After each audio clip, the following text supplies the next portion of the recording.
Halo teman-teman, salam sehat selalu untuk kita semua. Salam sejahtera. Kembali dengan saya, Bung Ropan. Dan kita akan berbicara tentang calon lawan kita yang nantinya akan kita hadapi, yang akan kita lawan di babak selanjutnya setelah kita melewati pertandingan melawan Brunei Darussalam.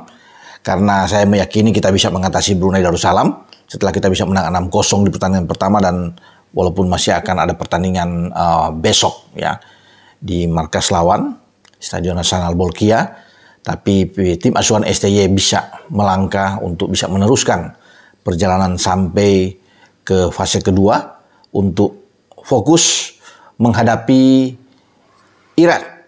Karena pertandingan pertama kita melawan Irak. Nah, di sana kan satu grup, di grup F itu ada Irak, ada Vietnam, ada Filipina. Tapi 16 November nantinya bulan depan itu kita harus ke Baghdad untuk bisa bertarung dengan Irak. Irak sekarang sedang memantau tim kita di saat kita akan melakoni pertandingan kedua kita melawan Brunei Darussalam.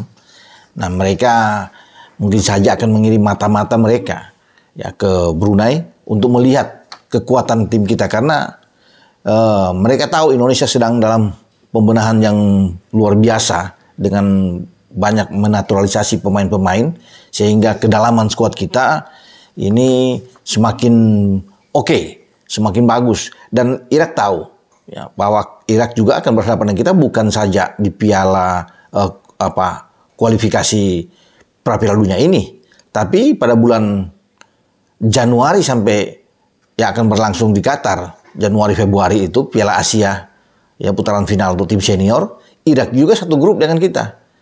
Di sana yang membedakan kalau di kualifikasi Piala Dunia di grup F ada Filipina. Nah, kalau di Qatar nantinya di Piala Asia itu kita terdapat di grup D ada Irak dan Vietnam, sama juga. Membedakannya tinggal Jepang, salah satu tim favorit. Jadi makanya Irak ini fokus melawan Indonesia pertandingan pertama. Ini penting buat mereka. Nah, pelatih Jesus Lasas ya yang menangani tim Irak saat ini itu berasal dari Spanyol, dan dia sudah menyusun kekuatan terbaik. Kemarin Irak itu bertarung di kandang lawan di Amman International Stadium menghadapi Qatar, ya tuan rumah Piala Dunia sebelumnya, dan mereka hanya kalah dengan adu penalti 6-5 setelah bermain imbang 0-0. Ini tim yang bagus, tim asuhan Yesus Lasas ini. Nah, Yesus Lasas ini baru berada di itu sejak November ya.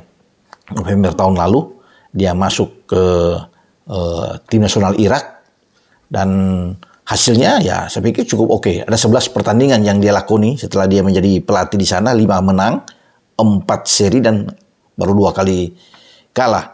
Lasas ini adalah mantan asisten pelatih tim nasional Spanyol dari 2018 sampai 2022 ketika Luis Enrique berada di sana, dan dia mendampingi sebagai asisten. Jadi punya pengalaman yang oke. Bagaimana kesiapan mereka? Mereka tidak main-main untuk bisa menghadapi 2 event ya, baik di kejuaraan dunia ini untuk kualifikasi di grup F dan juga di Piala Asia. Nah, nantinya ke Indonesia mereka juga akan datang pada tahun depan setelah melakoni pertandingan pertama di 16 November. Nah, tahun depan giliran kita yang akan menjamu Irak. Irak mempersiapkan ada pemain muda yang bagus yang bermain di Stoke City ya, di championship ini.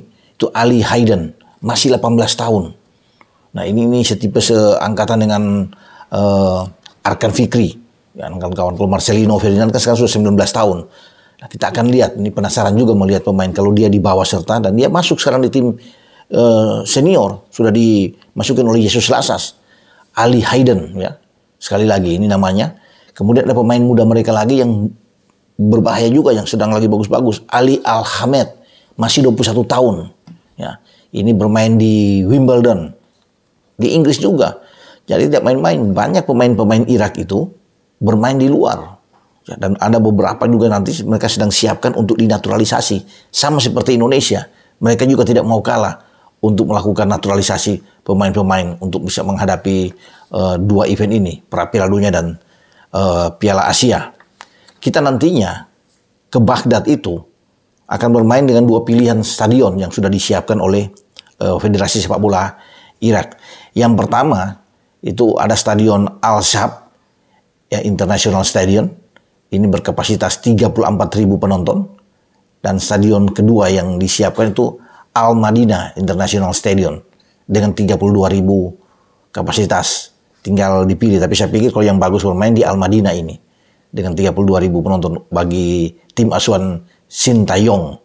Ini baik. Kapten kesebelasan mereka tuh adalah Al-Hamadi, ya. Ini bagus pemain ini, 37 caps, ya. Ini pemain yang oke. Dan kalau mau lihat dari starting 11 kemarin ketika melawan Qatar, ini bagus-bagus mereka.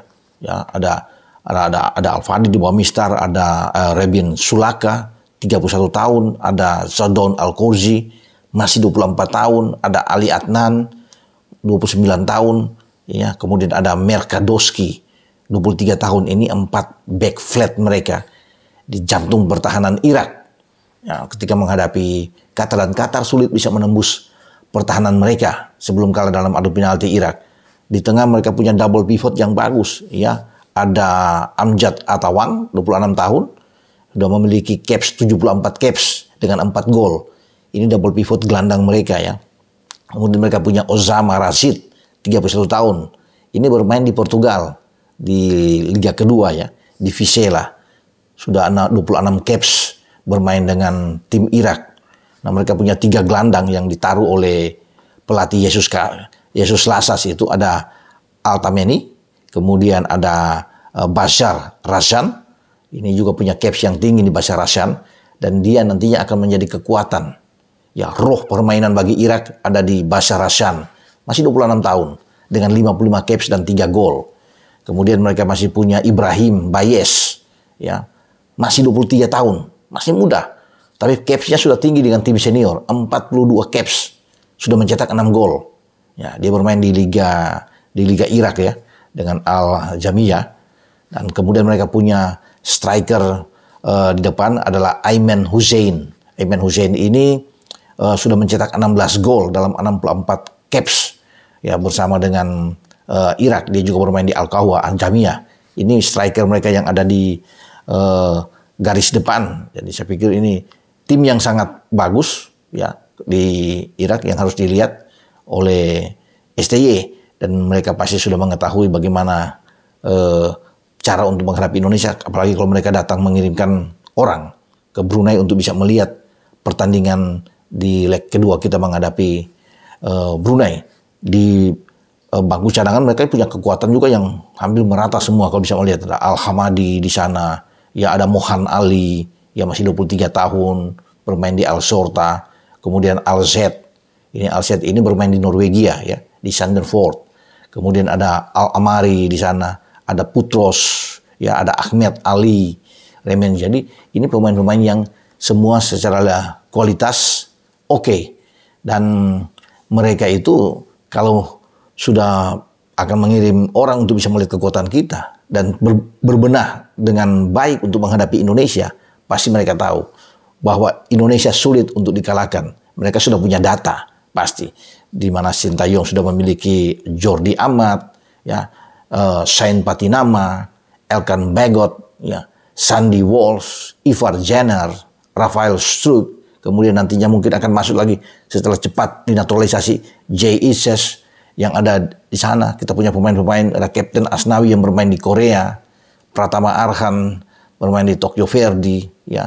Kemudian dengan Zadil Ramdhani di Sabah, dan Marcelino Ferdinand yang bermain di DNC. Ini mereka sudah punya data pemain-pemain kita dan mereka bisa melihat itu, ya. Mereka juga tahu bagaimana kekuatan kita yang sesungguhnya. Makanya tidak salah, tidak heran kalau Irak itu hati-hati sekarang, fokus terhadap Indonesia. Nah, kita akan tunggu nantinya. Semoga kita bisa mendapatkan hasil yang bagus menghadapi Brunei nantinya, dan kita melenggang ke babak kedua dan bulan depan. Jadi kalau sudah bulan depan itu sudah dekat, 1 bulan lagi kita akan bertarung dengan mereka, Irak. Ya, semoga kita bisa mendapatkan juga hasil yang bagus ketika kita ke Baghdad. Paling tidak kalau kita bisa imbang, ini sudah luar biasa untuk tim kita sebelum kita menjamu mereka. Karena setelah melawan Irak, nantinya pada tanggal 21 November, Asnawi Mangkualam dan kawan-kawan akan menjamu Filipina di GBK atau dimanapun yang diinginkan oleh PSSI untuk bisa menempatkan laga kita melawan Filipina di grup F pertandingan kedua. Sampai di sini dengan saya, Bung Ropan, dan jangan lupa Anda untuk terus bisa mengikuti di Spotify, ada Robola di sana, di mana saya bersama dengan Boy Noya yang selalu tampil. Ciao.